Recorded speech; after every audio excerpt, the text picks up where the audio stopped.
స్వామి శరణమయ్యప్ప. Very bad news అనమాట. ఎందుకంటే దర్శనం అయితే అందలేదు. 3 గంటలు లైన్లో నిల్చున్నాము. అయినా కూడా ఇప్పుడు టైం వచ్చేసి 8 అవుతుంది అనమాట. 8కే గేట్ క్లోజ్ చేస్తారు.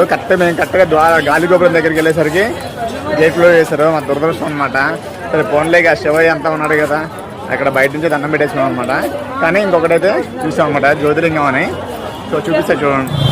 అసలు ఇలా అవుతుంది అనుకోలేదు. దర్శనం అయితే అంతే అనుకున్నాను, నేను అందలేదు మా ముగ్గురికి.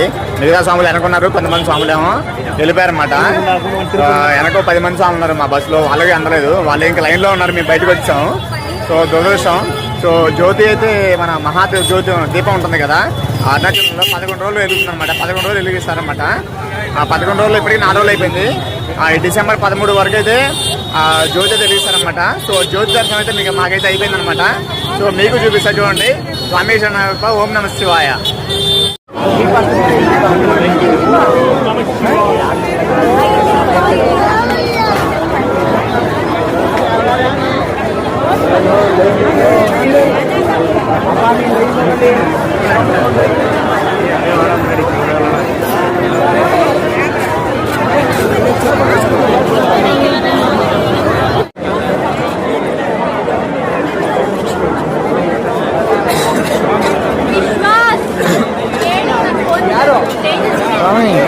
ఎంత జనం వచ్చేవాళ్ళు